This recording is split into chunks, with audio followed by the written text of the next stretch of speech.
If you want to be a dog influencer, there are a couple things that you can do early on that will help you to thrive in your career later. Now, you need to understand that this is a long process. I've been a multi-time best-selling author. I am a social media marketing educator that speaks on stages across the country, and I teach influencing professionally. So I've done this for a really long time, and it takes time to build up your community. Your ultimate goal is to create a community that is engaged and valuable enough for people to hire you to influence on their behalf. So your goal is to get people to pay you to create content and then show it to your audience to translate into sales for that company. That's going to take a little bit of time. And we've got full playlists on my main channel, youtube.com/KMRobinson, to teach you the art of influencing and teach you the business side of influencing. So I'll link those down below for you. We're not going to get into that in this video. But early on, as you're building your community, as you're establishing what you're doing, you want to lay breadcrumbs to lead up to those paid ads that you'll eventually be running on your platform. So you want dog companies and dog businesses and dog brands to hire you to represent them to other dog owners.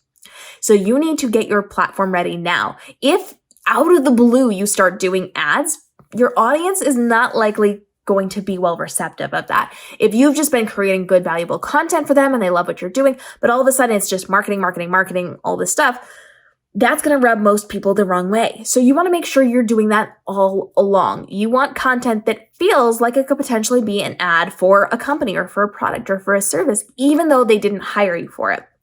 And you're looking to do this in a visual capacity, and you're looking to do it in a vibe capacity. So you want to make sure that you're creating content that is well spoken of products and services and brands and things that represent what you will be doing. So keep in mind what types of content you're going to be doing for brand deals in the future, a year from now, 2 years from now, 3 years from now. You're going to start creating that type of content now just to have it out there, to showcase your skills, to showcase your knowledge of this industry, to showcase what you and your dogs are capable of doing.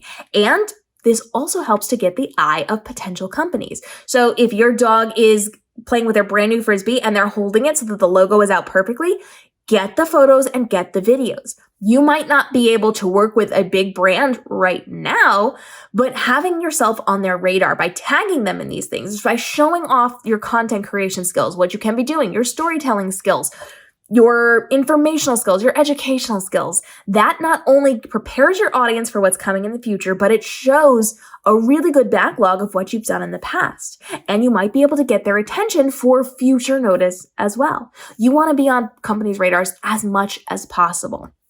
Now, that doesn't necessarily mean you want to constantly be marketing for people, and you most certainly do not want to exclusively market for one company. So let's say that there's a pet store that I was just constantly marketing for that might alienate some of the other pet stores, or it could work to their advantage. You just have to be mindful of what is going to work best for your future use. You do not want to pigeonhole yourself. So you want to create a variety of content. And again, that's visual and that is video. So you want the photos and you want the videos, and you want to be able to storytell through that, and you want to be able to educate through that. So you are looking at all aspects of your social media. Again, watch the playlist tutorials, very valuable, very helpful. And you're going to build up a collection or a portfolio that you can then pitch companies later on with.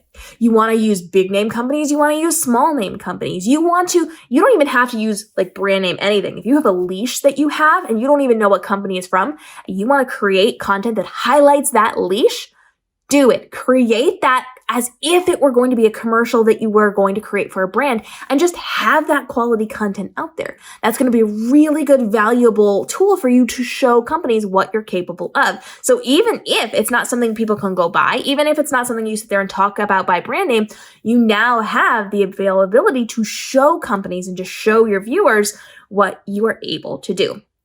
Laying the groundwork early on, when you're just like from the moment you start, it is going to change dramatically your potential success and your potential earning ability in the future as well. People who are just jumping into it can charge less than people who have been doing this for a long time. If you have a long track record of good, valuable photos and videos and stories and all those things, that is going to result in immediate money faster, or higher amounts of money more immediately. If you're just jumping in because you have a good following, you're going to charge less. Easy math, let's just say $10 versus like $50, right? Because you have a track record or you don't have a track record.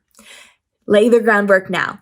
And that helps sharpen your skills too. So by the time you get a community large enough to start pitching these companies, your skills have leveled up too, in the very specific capacity of creating content that's going to be valuable for different people. So you're going to want to do your research on companies and brands. We talk about how to find out what ads they are already running, because you can find out what ads they're running on Facebook and Instagram right now and throughout the course of your time following them to potentially pitch them in the future. You can see specifically what types of ads they're doing, and I show you in that other playlist. Check that one out. And you want to make sure that you're just creating as much content as possible, and not everything has to feel salesy or pitchy. It can just be a really cute picture of something. It can just be a video that just kind of highlights you going on a walk with your dog and showing off that leash in a couple of really good clips. It doesn't have to be the leash. It doesn't have to be that. It can just be a natural part of the conversation. And then you can work on your captioning skills, your hashtag skills, all of those things to build yourself up to the point where you can start pitching brands to do branded content, UGC content, all of those things. Now, we are going to talk more about the world of dog influencing, and I am here to answer your questions. Like I said, I'm a multi-time best-selling author. I am exceptionally good on TikTok, exceptionally good on YouTube, millions and millions and millions of views, lots of engagement, and tons of brand deals under my belt with some of the biggest companies in the industry that are not just national, but international companies. You can find, if you want information, all of that kind of stuff is on my website, so you can check those things out. At kmrobinson.com.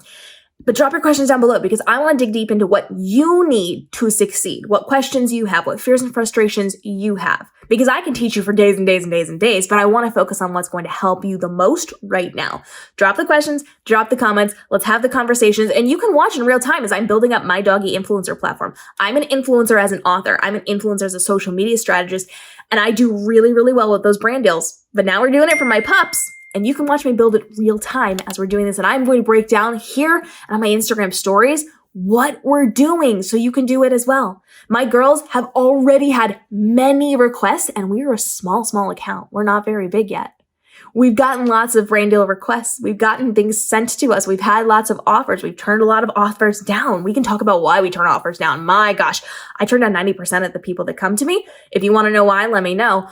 But there's nothing that is off limits. I am more than happy to have conversations with you unless something's covered by an NDA. I will have conversations with you. I will be as transparent as possible, because when you succeed, I also succeed. If you do something cool, that opens the door for me to do something cool. And when I do something cool, it opens the door for you to do something cool. So let's build each other up. Let me get your questions answered and come back for more of this as we continue to help you live your best dog parent life. We'll see you then.